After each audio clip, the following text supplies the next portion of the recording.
एक महिला अपने शौहर को फ़ोन मिलाती है। फ़ोन मिलाने के बाद उसने कहा एक डिमांड की, और जब डिमांड सुनता है पति तो वो मुस्कुराता है। मुस्कुराते हुए सीधा मेडिकल स्टोर पे पहुंच जाता है। वहां जाने के बाद इंतज़ार कर रहा था जब यहाँ से सब ग्राहक चले जाएंगे, उसके बाद फिर वो अपने सामान की डिमांड करेगा। दरअसल जब उसके पास यानी कि मेडिकल स्टोर पर कोई बचता नहीं है तो मेडिकल स्टोर वाले ने उससे पूछा कि भाई साहब आपको क्या चाहिए। वो थोड़ा शर्माता है, शर्माते हुए बस बात कहने की कोशिश कर रहा था, हिचक रहा था। तभी मेडिकल स्टोर वाला पूछता है, भाई साहब आपको चाहिए क्या? आप यहाँ पर काफ़ी देर से खड़े हुए हैं। उसने कहा, भाई साहब मुझे शक्तिवर्धक गोलियाँ चाहिए। जैसे ही शक्तिवर्धक गोलियों की बात आती है, मेडिकल स्टोर वाला अपने स्टोर में जाता है और एक गोलियों का एक पूरा रैपर लाकर उसके हाथ में दे देता है। जैसे ही गोलियों का रैपर उस व्यक्ति ने अपने हाथ में लिया, उसने कहा, भाई साहब ये कम रह जाती हैं, और वैसे भी यहाँ बार बार आना अच्छा नहीं लगता। बार बार जब लोग यहाँ पे होते हैं उन सबके सामने ये सब चीज़ें मांगना अच्छा नहीं लगता। आप एक काम करो, थोड़ी सी तादाद बढ़ा दो, ज़्यादा गोलियाँ दे दो। जैसे ही मेडिकल स्टोर वाले ने ये बात सुनी, मेडिकल स्टोर वाले ने उसे कुछ ज़्यादा तादाद में गोलियाँ दे देता है। अब इन गोलियों को लेकर वो व्यक्ति अपने घर जाता है, खाना खाता है, पत्नी के साथ सोता है। उन गोलियों को खाने के बाद अब अगला दिन जब निकलता है तो पत्नी की तो आंख खुल जाती है, लेकिन पति सोता हुआ रह जाता है। और यहीं से उस व्यक्ति की जब मौत की खबर चारों तरफ फैलती है, उसके बाद उस व्यक्ति का कफन दफन होता है, यानी कि दफीना होता है। दफन होने के बाद लगभग 24 घंटे बीत जाते हैं। तब ये पता चलता है दरअसल इस व्यक्ति की साधारण मौत नहीं, बल्कि इसका तो कत्ल हुआ है। कत्ल के पीछे की वजह आज की इस कहानी के माध्यम से जानने की कोशिश करेंगे कि आखिरकार उस व्यक्ति के साथ हुआ क्या था। इसके कानपुर का एक थाना लगता है बिठूर, और बिठूर थाना क्षेत्र का एक मोहल्ला लगता है ध्रुव नगर। दरअसल 19 जनवरी 2025 की सुबह लगभग 6:30 बजे के आसपास का वक्त रहा होगा। एक घर से बहुत ज़ोर ज़ोर से रोने की, चीखने की, चिल्लाने की आवाज़ें आ रही थीं। जैसे ही वो महिला रो रही थी, चीख रही थी, चिल्ला रही थी, नाम जिसका शबाना होता है, अक्सर इस घर से इस तरह की आवाज़ें कभी नहीं आईं। आसपास के जो लोग थे वो जाग जाते हैं। जागने के बाद मौके पर दौड़कर पहुंचते हैं। जब उसे दरवाज़ा खुलवाया जाता है, दरवाज़ा खुलने के बाद पता चलता है कि उसके पति की मौत हो चुकी है। पति का नाम उसका आबिद अली होता है। उम्र लगभग 45 साल के आसपास होती है। इस महिला के रो रो के उसका बुरा हाल हो जाता है। रोते रोते वो अपने सगे भाई यानी कि सलीम को फ़ोन करती है। सलीम को फ़ोन करते करते कहती है कि भैया तुम्हारे बहनोई अब इस दुनिया में नहीं रहे, तुम्हारे बहनोई मर गए हैं। जैसे ही उसने अपने सगे भाई को अपने ही पति के, अपने ही शोहर के मरने के बारे में सूचना दी, तो उसका जो साला होता है सलीम आबिद का, वो तुरंत ही मौके पर आता है और यहाँ पर आकर देखता क्या है कि बहुत बड़ी संख्या में लोगों का जमघट लगा हुआ है। उसकी लाश खाट पर पड़ी हुई है, चारपाई पर पड़ी हुई है। इसी बीच में वो सब कुछ देखते हुए पुलिस को फ़ोन करता है। ये बिठूर थाना क्षेत्र की पुलिस मौके पर आ जाती है। मौके पर आने के बाद अब पुलिस ने इस लाश को कब्जे में लेने से पहले जो पंचनामा की एक कार्रवाई होती है वो कर रही थी। उस व्यक्ति की जो शरीर था, उसके जो कपड़े पहने हुए थे, उन कपड़ों को जब देखा जाता है, तलाश किया जाता है, तो उसके कपड़ों के अंदर 8 रैपर निकले थे और 8 के 8 रैपर खाली थे। और वो 8 के 8 जो रैपर होते हैं वो शक्तिवर्धक गोलियों के होते हैं। जैसे उसकी पत्नी शबाना से कहा जाता है कि ये 8 रैपर खाली हैं, इसकी जेब में ये कैसे थे, क्या बात है, क्या ये रात को इनको जेब में रख के ही सोया था? जब इस तरह की बात की जाती है तब वो कहती है कि मैंने अपने पति को फ़ोन किया था रात की कुछ शक्तिवर्धक गोलियां लियाना, क्योंकि जब वो शक्तिवर्धक गोलियां खाकर उसके साथ संबंध बनाते हैं तो उसको अच्छा लगता था, इसलिए उसने कभी ऐतराज़ नहीं किया। उसने अपनी पति की खुशी के लिए इसने जब कोई कभी ऐतराज़ नहीं किया। जैसे जैसे उसको अच्छा लगता था वो वैसे वैसे उसके साथ खुश रहती थी। जैसे ही ये बात सुनी, पुलिस ने लाश को कब्जे में लेकर पोस्टमार्टम के लिए भेज दिया। पोस्टमार्टम के बाद ये लाश वापस आती है और वापस आने के बाद इसका बिल्कुल एक रीति रिवाज के हिसाब से कफन दफन होता है, सुपुर्द खाक होता है। सुपुर्द खाक में बहुत बड़ी संख्या में लोग आए थे।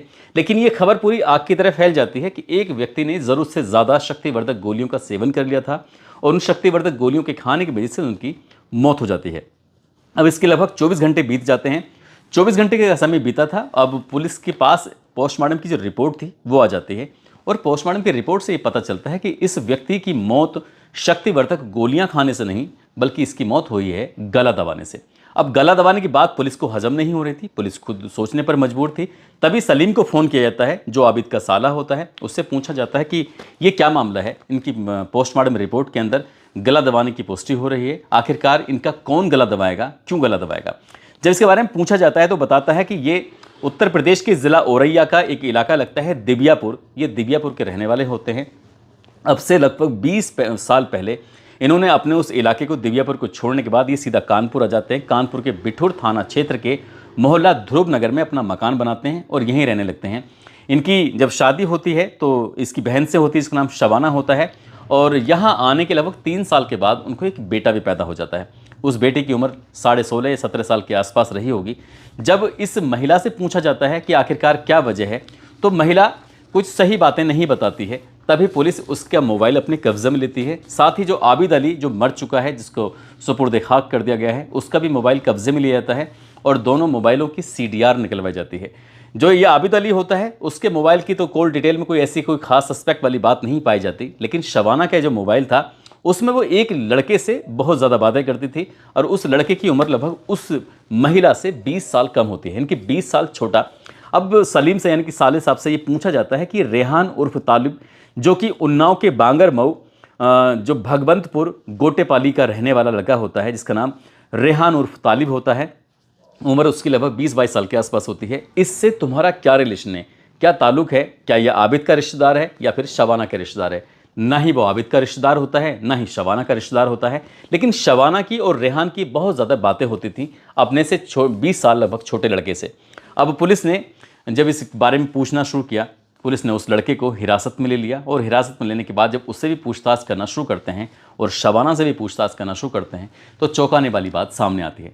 दरअसल साल 2024 की शुरुआत की ये बात थी। शुरुआत में ही इस शबाना नाम की महिला ने, जिसकी उम्र लगभग 42 या 43 साल के आसपास रही होगी, उसने अपना एक इंस्टाग्राम पर आईडी बनाई। इंस्टाग्राम पर आईडी बनाने के बाद जब वो 20 या 22 साल के आसपास की उसकी उम्र रही होगी, उस वक्त के उसके जितने भी फोटोग्राफ्स थे वो बारी बारी से इंस्टाग्राम पर उन फोटोग्राफ्स को अपलोड कर दिया करती थी। और एक दिन इस रेहान उर्फ तालिब, जो कि दिल्ली में ऑटो चलाता था, ये इंस्टाग्राम के पन्ने पलटते पलटते कब उसके सामने शबाना की आईडी आ जाती है, वो वहाँ रुक जाता है, उसके ही फ़ोटो को लाइक करता था, कमेंट करना शुरू कर देता है। और एक दिन उसकी हिम्मत थोड़ी बढ़ जाती है, उसने मैसेज किया और मैसेज करने के बाद इन दोनों की बातचीत का सिलसिला शुरू हो जाता है। एक दूसरे को फ़ोन नंबर का आदान प्रदान हो जाता है, एक दूसरे से फ़ोन पर बहुत सारी बातें करने लगते हैं। और एक दिन ऐसा भी आता है कि जब शबाना का मन किया तो उसने रेहान से कहा कि आप मिलने आ सकते हो, मैं कानपुर के बिठूर थाना क्षेत्र में रहती हूँ। जैसे ये बात उसने सुनी, उसने कहा तुम्हारा पति? उसने कहा मेरा पति मेलों में जाकर झूले लगाता है, वो कई कई दिन के लिए घर से बाहर भी रहता है। उसका जो बेटा है वो पति के साथ रहता है और अक्सर वैसे भी पति नहीं मामा के साथ रहता है, मामा यानी कि सलीम के साथ रहता है। पति जब घर से बाहर रहता है तो तुम्हें आने में कोई ऐतराज़ नहीं है। यानी कि उससे मिलने के लिए इसके पास एक बेहतरीन मौका था। लेकिन रेहान ने शबाना को जब देखा तो जो फ़ोटो थे, फ़ोटो से वो लगभग 20 साल बड़ी दिख रही थी। फ़ोटो में छोटी, मौके पर बड़ी थी, लेकिन उन दोनों में दोस्ती हो जाती है, दोस्ती गहरी हो जाती है और इनके बीच में जो उम्र की दीवार थी वो छोटी बढ़ जाती है। यानी कि दोनों एक दूसरे मिलकर ये फिर अब इनकी दोस्ती कुछ ज़्यादा ही गहरी हो जाती है। यानी कि बताया जाता है कि ये दोनों एक दूसरे के साथ संबंध बनाने लगते हैं, एक दूसरे के बहुत करीब आ जाते हैं। अब इन्होंने लगभग 3-4 बार इस तरह से मिलने का मौका जुटाया। तभी शबाना ने अपने पति के बारे में बताया कि वो मुझे बहुत बुरी तरह से मारता है, पीटता है, मैं अलग रहना चाहती हूँ लेकिन वो ज़बरदस्ती मुझे अपने साथ ही रखना चाहता है और मेरा बेटा इसलिए अपने मामा के साथ रह रहा है, तो मैं अपने पति से छुटकारा चाहती हूँ। जब बात छुटकारा पाने की आती है तो रेहान से कहा जाता है कि तुम मेरी मदद नहीं कर सकते? तो रेहान कहता है कि ठीक है, मैं बात करता हूँ। रेहान का एक दोस्त होता है जिसका नाम विकास होता है। विकास बदायूं के ककराला गोविंदपुर धोबी मोहल्ले का रहने वाला होता है। साल 2019 और 20 में दिल्ली में रहकर विकास और रेहान दोनों ही ऑटो चलाया करते थे। लेकिन कुछ दिन के बाद इसने अपना एक नया काम ढूंढ लिया, जो कि पंजाब के लुधियाना में किसी के यहाँ खाना बनाता था। इस व्यक्ति यानी कि विकास जो लड़का है, दोनों की लगभग सेम उम्र है, 20-22 साल के आसपास के रहे होंगे। तो जब रेहान ने विकास से बात कही तो विकास को कुछ पैसों की भी ज़रूरत होती है। वो कहता है कि अगर तुम्हें पैसों की ज़रूरत है तो वो पूरी हो जाएगी, लेकिन तुम्हें मेरे कहने से एक काम करना पड़ेगा। यानी कि उसे एक महिला से प्यार है और उसका जो पति है, हम दोनों के प्यार में वो रोड़ा बन रहा है, क्यों ना हम उसे रास्ते से हटा दें। अब यहाँ रेहान ने विकास से बात की और विकास से बातचीत होने के बाद फिर शबाना को बताई। शबाना ने कहा ठीक है, अगर तुम्हारा दोस्त तैयार है तो उसको लेके आ जाओ। 17 जनवरी 2025 को ये कानपुर पहुँच जाते हैं और घंटा घर के पास एक होटल में रुकते हैं। 18 जनवरी की सुबह की बात है, शबाना होटल में पहुँचती है और वो 20,000 रुपये लेके आई थी। 20,000 रुपये देखने के बाद उसको लगता है विकास को कि यहाँ से मेरे ऑटो ख़रीदने की जो ख्वाहिश है वो पूरी हो जाएगी और इसके लिए वो बताती है कि तुम्हें अब आगे क्या करना है। जैसे जैसे रास्ता बताया था वैसे वैसे वो मान जाते हैं दोनों। और रात यानी कि 18 और 19 जनवरी की रात लगभग 1 बजे के आसपास का वाक़या रहा होगा। ये रेहान अपने दोस्त विकास के पास साथ पहुंचता है और जैसे ही दरवाजे को धक्का देता है, दरवाज़ा खुला हुआ था, यानी कि उन्हें कोई मशक्क़त, कोई मेहनत नहीं करनी पड़ी।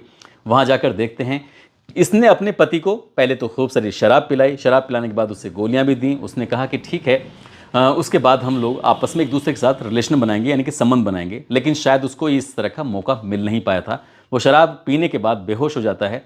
रात के 1 बजे के आसपास जब रेहान और विकास आते हैं तो ये शबाना उसके अंदर अचानक से कहाँ से पावर आ जाती है, ताकत आ जाती है। वो अपने ही पति के सीने पर बैठ जाती है। विकास गला दबाता है और ये दोनों मिलकर उसके हाथ और पैर दबा लेते हैं।